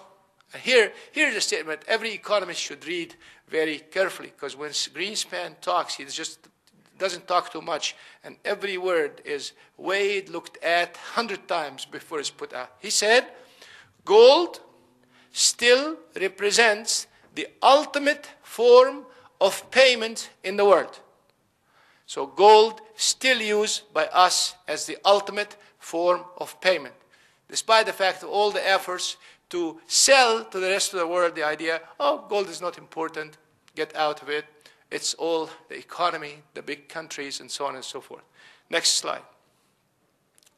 I call this the final leg to remove riba from our lives. The Islamic monetary laws are based entirely on the bimetallic reference point. Bimetallic means gold and silver. The LARIBA laws stipulate that measurements of zakah or tithe, of marriage dowry, if you pay your wife as a dowry, and hudud, compensation, payments, and other forms of trade, all were revealed in the Holy Quran and in the Sunnah using gold and silver. وَالَّذِينَ يَكْنِزُونَ الذَّهَبَ وَالْفِضَّةَ وَلَا يُنْفِقُونَها فِي سَبِيلِ اللَّهِ فَبَشِّرْهُمْ بِعَذَابٍ أَلِيمٍ. And those who amass gold and silver, people translate it as just gold and silver. No, it is currency, the currency used at the time, gold and silver. And it is an Islamic obligation to use the gold and silver bimetallic system.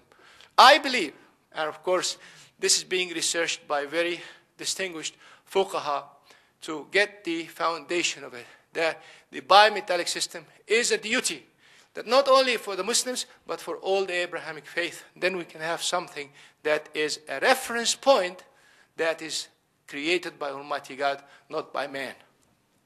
The gold dinar and the silver dirham, which actually gold and silver, they were used as money.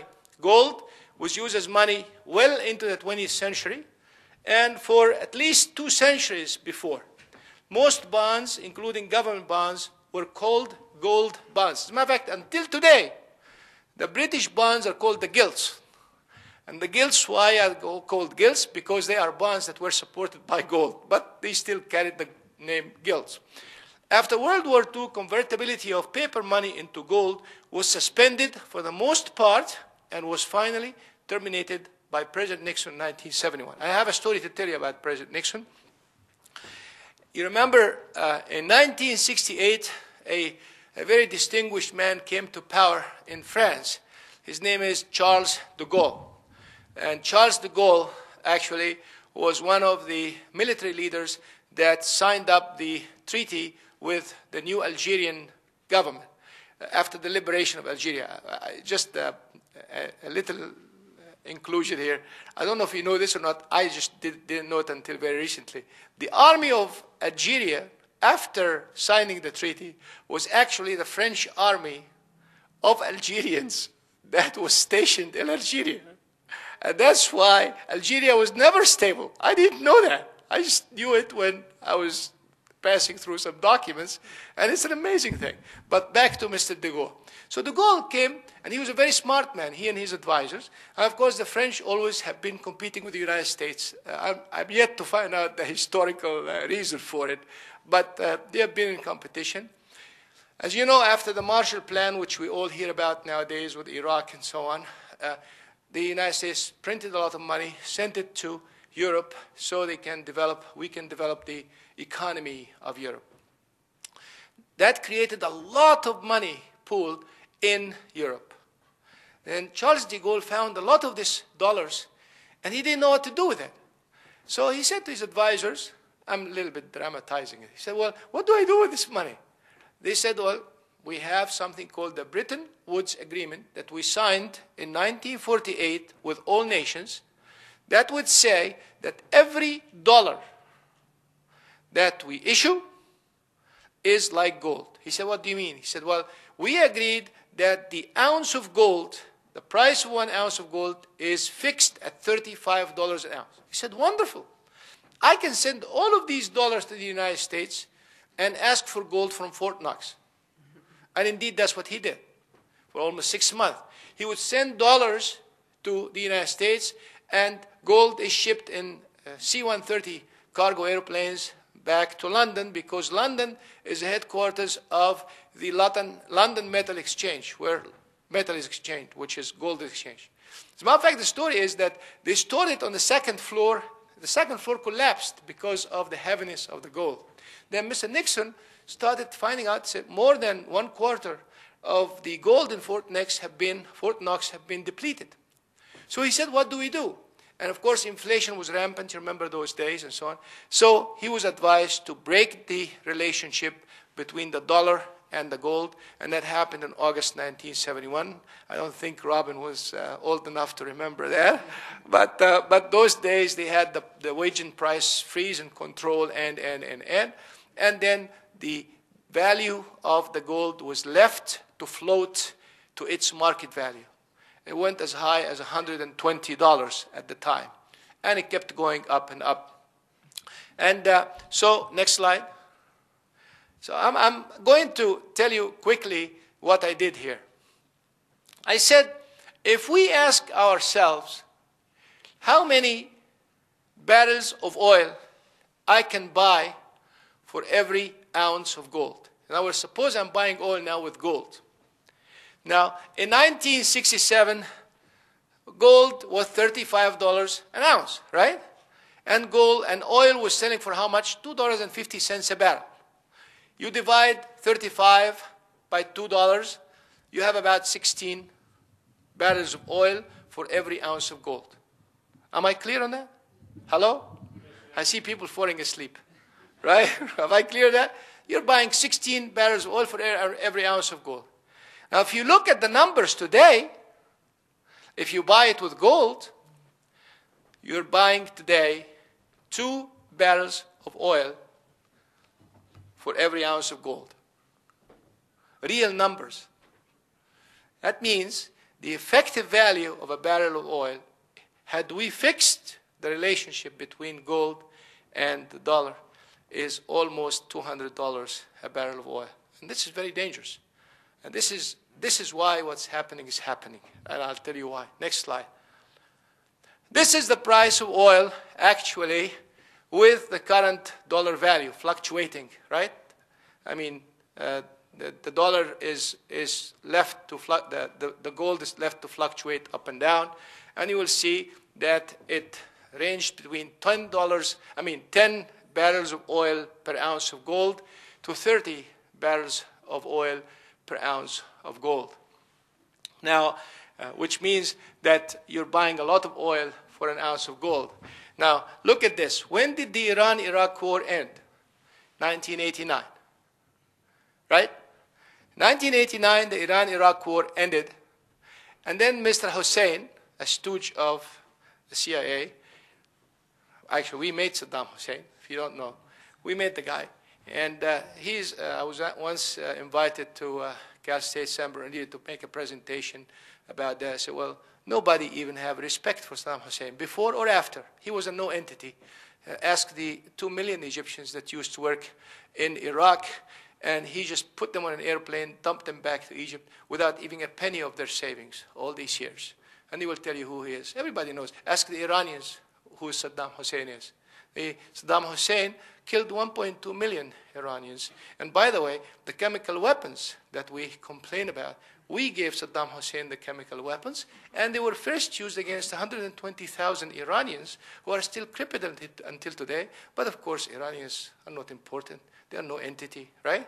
Now, we always are weeping. And by the way, the first ones to use chemical weapons in that area were the British, and they used it in 1920 against the Iraqis in Basra. And you read the Financial Times 2 years ago in July, and you'll know that the British were the first to use chemical weapons. So you look at that. So what they did, the Kuwaitis and the Saudis agreed to increase oil production so they can depress the price of oil. So when Saddam Hussein pays back what he owes them, because all of these weapons used to move from Kuwait to Iraq. And I was in Kuwait by mere coincidence there, trying to restructure a bank for 1.5 years. I used to tell them at the highest level, one day, these tanks that you're sending to kill the Iranians will turn around and attack you. Wallahi al-azim. I used to say it. They don't believe me. They would not believe me. And indeed it happened. Anyway, so they said, why don't we take more oil from him? They reduced the price of oil. Remember, oil prices went as low as $6 and $8. That was in this period. So, and that was another motivation for what happened. Next slide. And this is a comparison of what we're talking about. This is the real thing, and this is the virtual thing, like Michael Moore says. This is the virtual thing. Next slide. And I want to share with you then the real meaning of all of this, so you can be aware. This is our spheres of influence, the United States spheres of influence in the world. When we captured the Philippines to get control of this area, and by the way, the model is you go and capture a small country, and from it you operate to control the area, and that is what happened, the Philippines and Japan in here. And then Western Europe, we controlled Western Europe and Saudi Arabia. Now, we, at the time in the 20th century, controlled Egypt. We could not control Iran and could not control Iraq. And this is the area we control Turkey, and so on and so forth. Now, in the 21st century, oil is very, very scarce, as I showed you. The value of oil is very, very high. So our economic development plan in the United States requires the reliance on oil, requires that if the Europeans, who are the next most sophisticated economies after us, and getting very close to be competing with us, whenever they want oil, they do not go and negotiate for it in Saudi Arabia. They do not go and negotiate for it in Iraq. They come and negotiate for it where? In Washington, D.C. And that's a good objective. Has nothing to do with attacking Islam and the Muslims, Mr. Bush. I mean, we tell you, if this is a good objective, articulate it this way. Why do we have to use us, the Muslims, as your sacrificial lamb to do that? And this is the thing. Let's look at the map as perceived by some policymakers. And this is my fiction of imagination based on my research. I mean, can be improved upon by many of you. Next slide, please. This is how the world looks after the fall of the Soviet Union. This red boundary is us. And that's why our defense forces are actually spread too thin. We're trying to control Russia, trying to control Indonesia, we're trying to control this whole wide world. This green circle is the European Union. As a matter of fact, yesterday, that green circle has just expanded this way, trying to get out of the old blue line. But guess what? We have a bigger line surrounding it. You see the whole idea? So we have here the European Union, and that European Union is expanding this way. Now, why don't the European Union like to have Turkey in there? For two reasons. The historic fact that it's an Islamic, part of the Islamic Empire, that's one reason. But the bigger reason is that Turkey is an important ally with us in NATO, and if they get in, that will be a thorny bridge and insider information that the European Union doesn't want to have. So this is a synopsis. Now, for instance, why is this line going to West Africa? Well, this line is going to West Africa. Why? Because there is oil there, and these are oil routes. So for the first time in history, you find a country called Ivory Coast or Côte d'Ivoire, which speaks French, do not know a word of English, have no knowledge of the United States, carrying us, our American flag, and having signed and demonstrating to change the government. The war in Algeria is a war that actually tries to include Algeria in this map. What happened in Libya, Egypt, what's happening in Sudan, breaking it into 3 pieces very soon, and Chad, and so on and so forth, gives you an idea of the new world in the 21st century. Next slide. And I want to tell you about the dirham and the dinar. The second Khalifa, Umar ibn al-Khattab, who ruled between 634 and 644 Christian era, said that here is our system. The dinar is the weight of 22 karat gold, which is equivalent to 4.3 grams, and the dirham is the weight of the silver equivalent to 3 grams. In other words, he established a convertibility. What is a convertibility? It's exactly like you convert from Fahrenheit to centigrade. He said that 7 dinars in gold must be equivalent to 10 dirhams. So the relationship between gold and silver have been fixed. And this is the system. This is a system, regardless of the supply and demand. It is a system. That's how it is. And because it is a system, it automatically will impact the mining for silver and gold as an industry. So the first Muslim coin were struck during Khalifa Uthman ibn Affan, 644-656, and first original minting of the Islamic dirham was done 695 during Khalifa Abdul Malik ibn Marwan. Malik ibn Marwan is the one who built the Dome of the Rock. Next slide.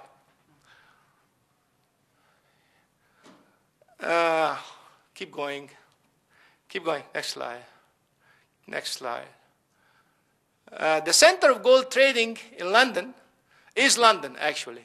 And the center of London gold and silver trading is called the London Bullion Market. And the London Bullion Market Association controls it, LBMA. Now, how does gold price get to be fixed? Gold prices are fixed beginning in 1919. And this happened until 1939 when the gold market was closed due to World War II. The market was reopened in 1954 when the central bank gold pool began officially in 1961. The Bank of England, as agent of this pool, maintained an open telephone line with Mr. Rothschild. Now, Mr. Rothschild had 5 kiddos, 5 sons. One in New York, one in Austria, one in Germany, one in France, and one in England. And they used to trade using pigeons. I don't know if you know this or not, historically. They used to do what you're doing with telexes and email and facsimile and, of course, SWIFT. For those people who are doing money exchanges, money transfers, used to do it with pigeons in the past. And Rothschild, during the morning fixing, there was yet an afternoon fixing afterwards, and the objective was to fix the price of gold at $35 an ounce within 1% band, plus or minus. Next slide. These are the members of the gold price fixing: Standard Chartered Bank, Deutsche Bank, Rothschild, Republic Bank, and HSBC. Rothschild just withdrew out of this. I don't know if you read about it or not, because they said we cannot make money on gold anymore because it became a speculative commodity. It's not a reference point anymore. And they lost money on it. So next slide. Next slide. I don't want to tell you about the Rothschild family. You can read about it. Next slide. Next slide. This is what we're hoping to do in LARIBA, inshallah. We have LARIBA here. We have LARIBA here in the Arabic-speaking world. We have LARIBA in Kazakhstan. And I hope, inshallah, we have Europe and Asia soon. Thank you very much. And أقول قولي هذا وأستغفر الله لي ولكم. والسلام عليكم ورحمة الله.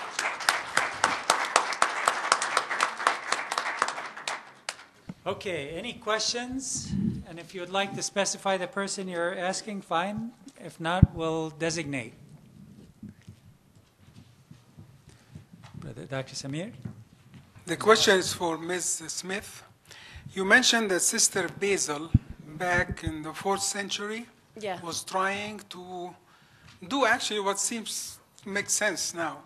I'm wondering, with the Christians, at least in the United States, being a majority in population, why it didn't actually catch up? Why it didn't get traction moving forward to establish what is meant to be a socially conscious financial situation? Interest was banned in the early years of Christianity and in the medieval times, but as the economy changed and more wealth was accumulated in the hands of the few, Christianity was sort of sanitized so that they could stay in the church and not be sinful. So unfortunately, that system is kind of still with us. And so for centuries, sort of the economic focus of the gospel and the radical message has been sidelined and really not discussed at all by most of the churches. And so right now, it's a challenge for us to start bringing this message back into the churches, helping people to really read the gospel and understand the radical message that it contains. But you're right, most mainstream Christians in the United States really don't understand that. Is that the reason you think that they don't go after criminals who, what they call it, they steal identity? When you call the police, they don't even follow it. Is that part of what you're saying? I think part of it is that financial crimes like that just aren't seen as horrible as a murder or a rape, I think that they should be seen just as badly, especially when you have Enron involved and it harms so many people. But unfortunately, it's just not valued as highly. And part of the problem is, too, there's just not enough police or people to go after so many identity thefts. Okay, my other question to Brother Abdulati. Now, if the value of the house go up and then you refinance, isn't that unfair to you when your share go down? Let's say you have 80%, tomorrow you have 60% because the value of the house went up, and then we earn more percentage in the house. Thank you. I assume you're speaking if we refinance at the time that the equity goes up. In other words, we redo the contracts to reestablish whose equity is what. Actually, it will be less. It will be less. That's fine. But the rental value of the home most likely will have appreciated to be prorated to the increase. That's fine. We agree to do that because I agree when I sell you my share, I sell it to you for day one value, not at the day when you pay it off value. So that's fine. We've agreed on the purchase price of my share from the day we entered into the contract. You see, you have a dilemma here. What is fair and what's not fair on one side? Yes, it's unfair, of course. And then what's prevalent in the market, because you're not by yourself. You're competing with humongous size riba banks. And believe me, the most pious person, Muslim, Christian, after they call you, they will hang up, and guess who will they call? Bank of America, Wells Fargo Bank, Citigroup, and so on and so forth. So we have to be mindful of the competition. And if we want to keep this whole idea intact, we have to always make sure that we compete with the competition, that we develop our products and services that would fairly compare orange and orange with the other system. Until people get used and the credibility goes up and the trust goes up, then we can proceed to the next step. My name is Chan. First of all, I would like to congratulate on such a successful seminar and symposium you guys have. I really like it, and this is my first attendance over here. In fact, I have two questions. One of the questions is, Brother Ravi, that, so many people or friends I have, they have financed their houses from some other mortgage institutions, banks. Would it be possible if they come to you and then get it refinanced? Number one. Because most of the people might not know about that. We can refinance. I just came to see and learn about the model and then go and talk about to my friends. So many people, they might not know, and they would like to come and go and get it refinanced probably. So Sure. Is it possible? Well, thank you for coming, number one, and number two, and for the kind comments. Yes, we can refinance. We applied the same model, and instead of paying our share to the seller of the house, we actually pay it to the existing lender. So we can refinance, and we can apply the same model as we applied at this point. Second question is, I really need to understand probably more about the model, the example you gave, Sure, because sure. I myself want to finance for my first house actually. So how much would be the difference if somebody would like to finance first time, or the people they have already have financed first or second time would come to you and get it refinanced? Would it be the same, or There is absolutely something good to them? Or? Sure. There's no relationship between if you're a first-time home buyer versus somebody who's moving up to a larger home. Basically, in each and every example, we would look at the rental value of the home, and from the rental value, we would determine what the payment will be based on the rental value. Now, your question may come into play if our investors have specific programs that are available for first-time homeowners, and typically those programs don't address the cost the implied rate or the rental rate as much as they do addressing the down payment requirements. So they say for a first-time homeowner, they're willing to accept somebody who will put in only 3% or 5% as opposed to 10 or 20%. But as far as the actual cost, the cost is the same, whether you're a first-time buyer or an upgrade buyer. And the cost is very comparable and competitive when you look at it compared to the banks, as far as the monthly payment is concerned. I think you mentioned some time ago in your talk that that some of these car dealers, they charge you like for the payment for 25% on the total amount of the charge.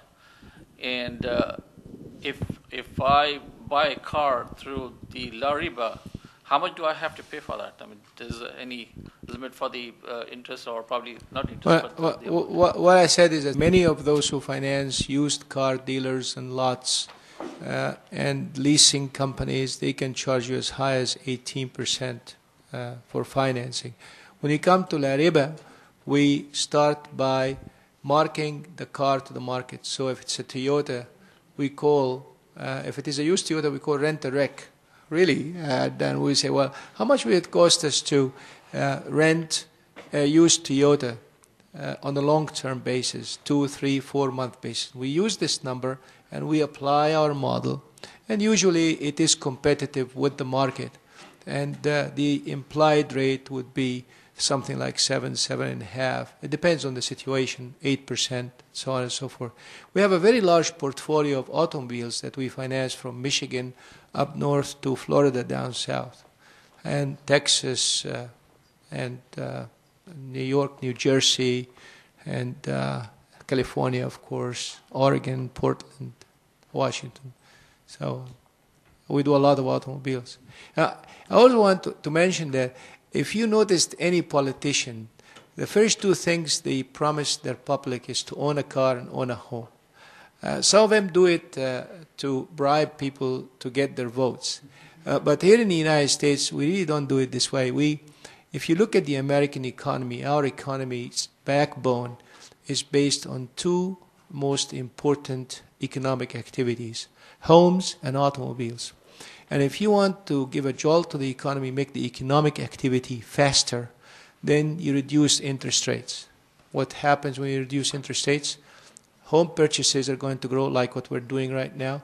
When home purchases grow, you build more homes. When you build more homes, you will sell more bricks, you will sell more concrete, you will sell more piping, more wiring, more electric appliances, more rugs, more air conditioning units, more appliances, and so on and so forth. The economy gets to move. And by the same token, automobile purchases will also be going on. The problem is the second industry is not going as we want it to go, because we designed our system in the last 5 years to produce gas guzzlers. You know, this big, what do you call it, SUVs? Yeah. Do you have an SUV? You look like you have one. You know, all these little ladies, you know, I cannot drive an SUV. I don't know how these ladies can drive an SUV with all these blind spots in the car and so on. And you go in and I call it the mortuary automobile, because it reminds me of the automobile where you move the coffin from one place to another. Huge thing. What they did, and nowadays they are actually available, brand new cars available on used car lots for a very low price, because frankly you fill up the tank now for $50 and $60. So that's a big problem in the automobile industry. My question is to Dr. Yahya. First, I really enjoyed your speech. My question is, you represented us an equation or an example, the inflation of the comparison between the dollars and different currency like Turkish, Egypt, Sudan, and represent also the inflation between the differences between 97 to 2002. My question is, what's the solution to stop that? Like in this country, like you give us the equation, but we need what's the solution for that? The solution in any developing country is to get the economy going in the right direction. For instance, you go to Egypt, and I was asked by many of my friends who are now, of course, old like me, and they hold different positions of significance.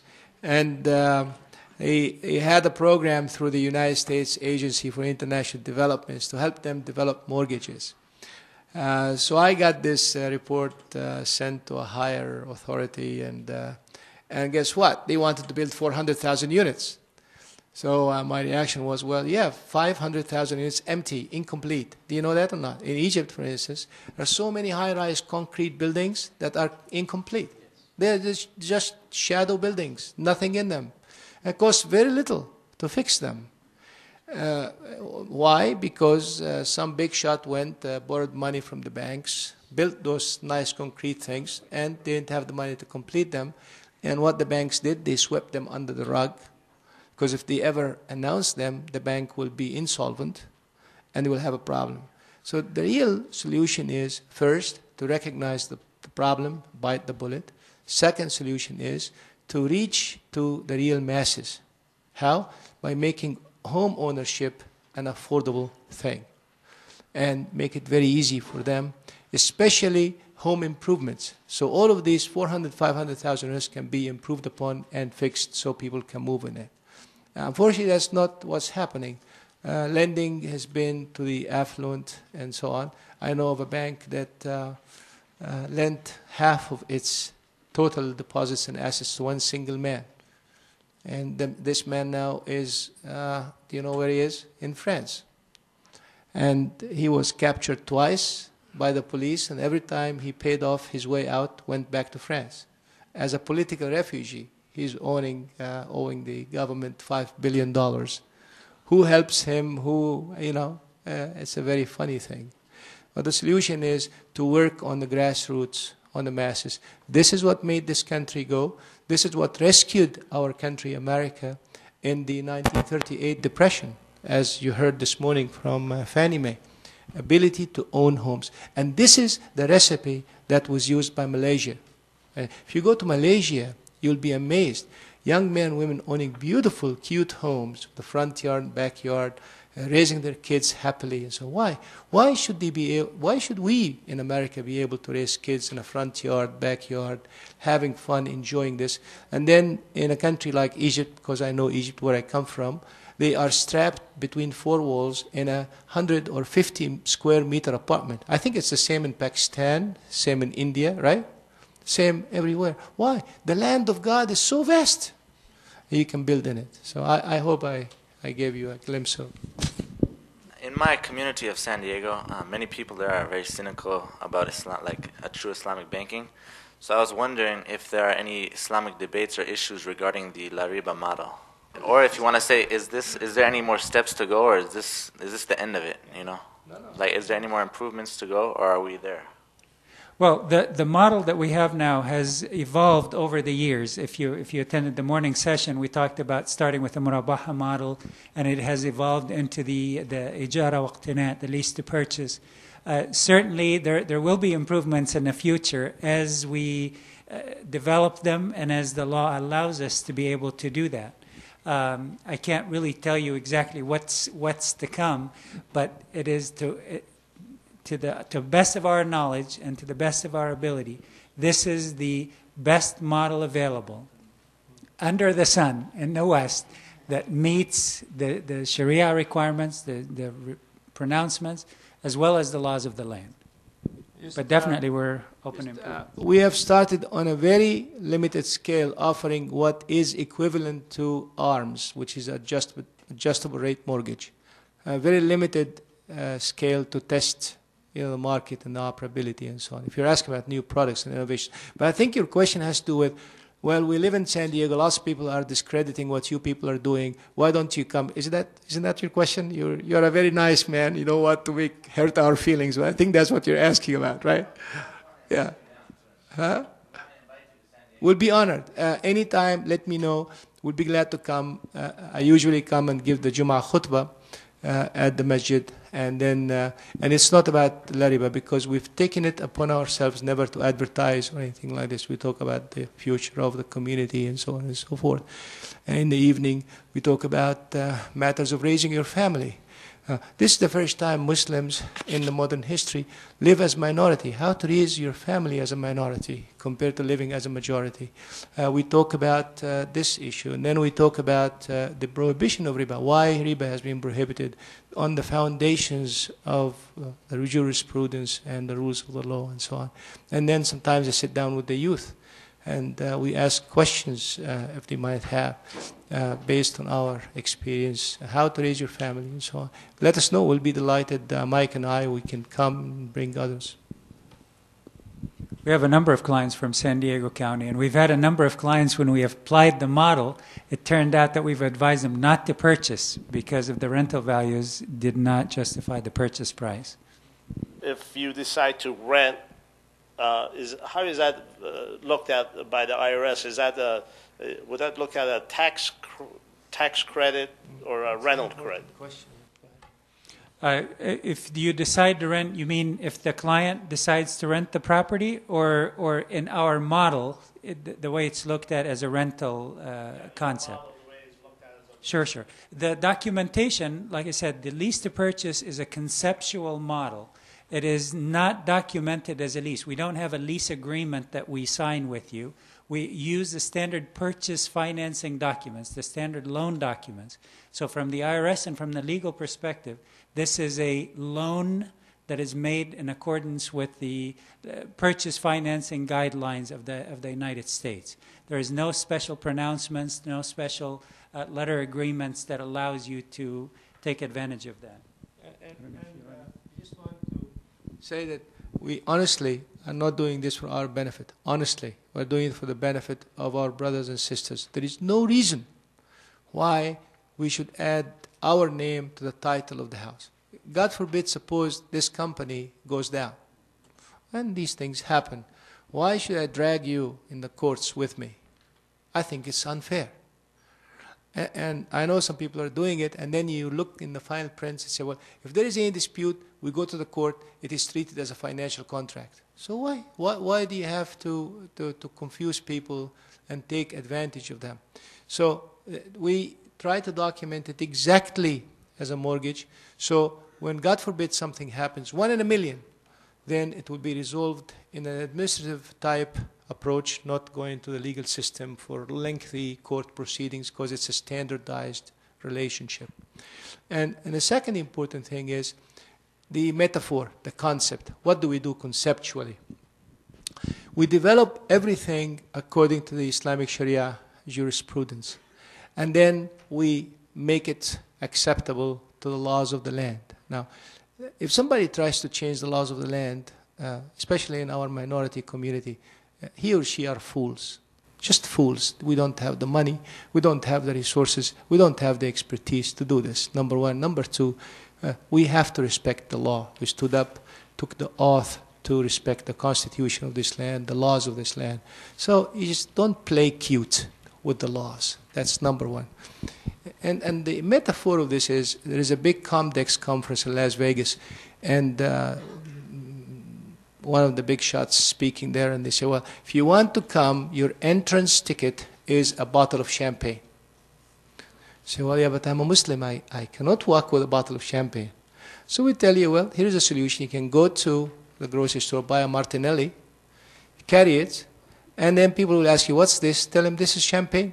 Get away from me. And we'll walk in. So this is what we do. We will call it implied interest.